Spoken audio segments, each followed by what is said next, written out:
Bismillahirrahmanirrahim. Assalamualaikum warahmatullahi wabarakatuh.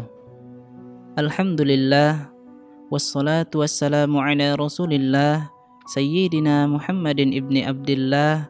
Allahumma salli ala wa mawa'ala. Ashhadu an la ilaha illallah wa ashhadu anna sayyidana Muhammadan abduhu wa rasuluh.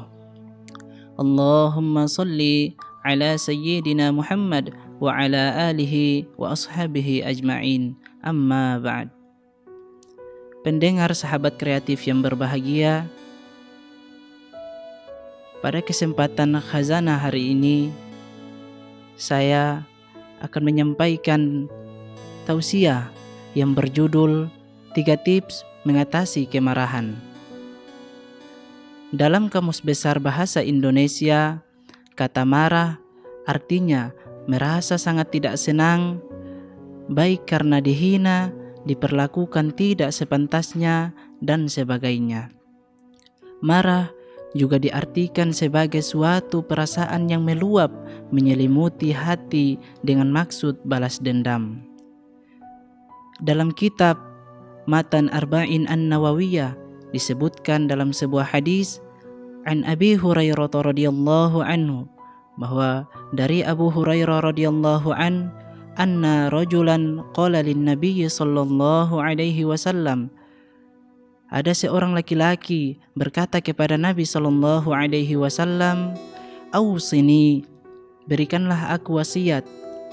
Qala, kemudian Nabi mengatakan, "La taghdab, janganlah marah." Faraddada mirara. Kemudian laki-laki itu mengulangi pernyataannya hingga beberapa kali.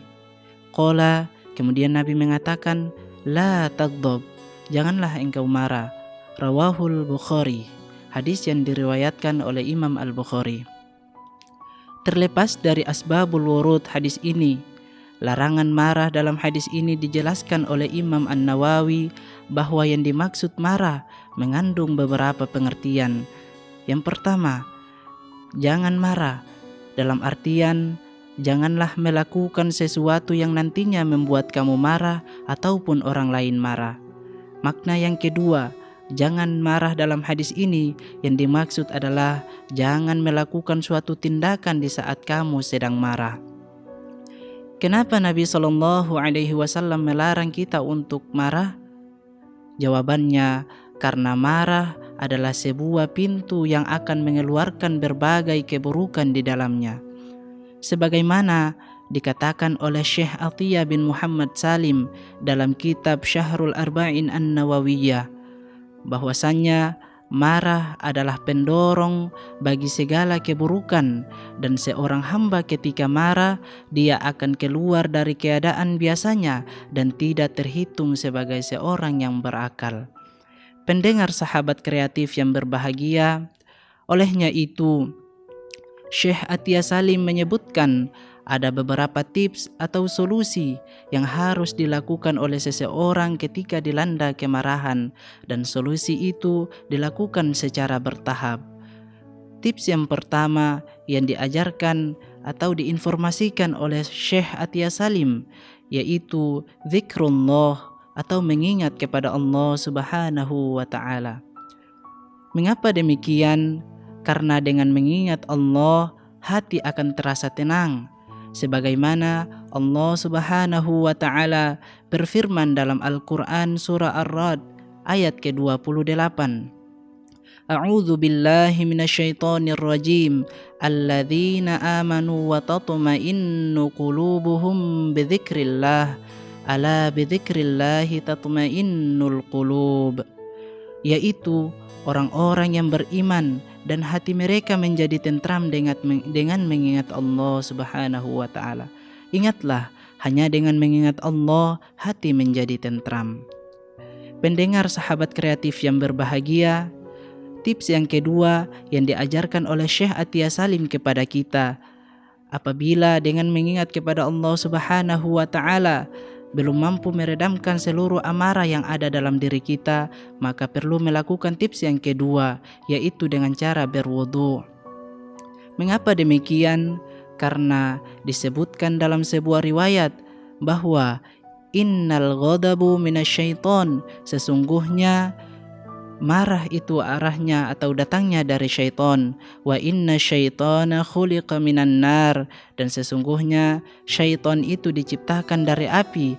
Wa innama tudfa'un naru bil ma'i, dan sesungguhnya api hanya dapat dipadamkan dengan air. Fa idza ghadiba ahadukum falyatawadda, karena itu apabila seseorang di antara kalian marah, hendaklah dia berwudu. Pendengar sahabat kreatif yang berbahagia, beranjak daripada tips yang kedua, maka kita memasuki tips yang ketiga.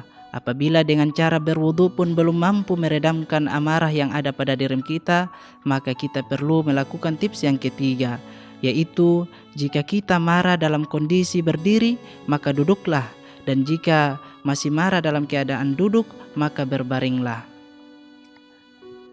Hal ini sebagaimana ditemukan dalam sebuah riwayat bahwa Rasulullah SAW bersabda, jika salah seorang di antara kalian marah dan dia sedang berdiri, maka duduklah. Itu pun jika ia mampu menghilangkan marahnya. Tapi jika tidak, maka hendaklah ia berbaring. Hadis yang diriwayatkan oleh Abu Daud, Imam Ahmad, dan Ibnu Hibban. Sahabat pendengar kreatif yang berbahagia, itulah 3 tips yang dapat disampaikan untuk mengatasi kemarahan yang disarankan atau diinformasikan oleh Syekh Atiyah Salim. Mudah-mudahan dengan tips ketiga itu dapat kita terapkan dalam kehidupan kita sehari-hari. Demikian Khazanah Pagi hari ini. Saya Huzaifa Aden, mahasiswa program studi ilmu Al-Quran dan Tafsir, Fakultas Usuluddin Adab dan Dakwah, Institut Agama Islam Negeri Ternate. Wa ma arsalnaka illa rahmatan lil alamin. Wassalamualaikum warahmatullahi wabarakatuh.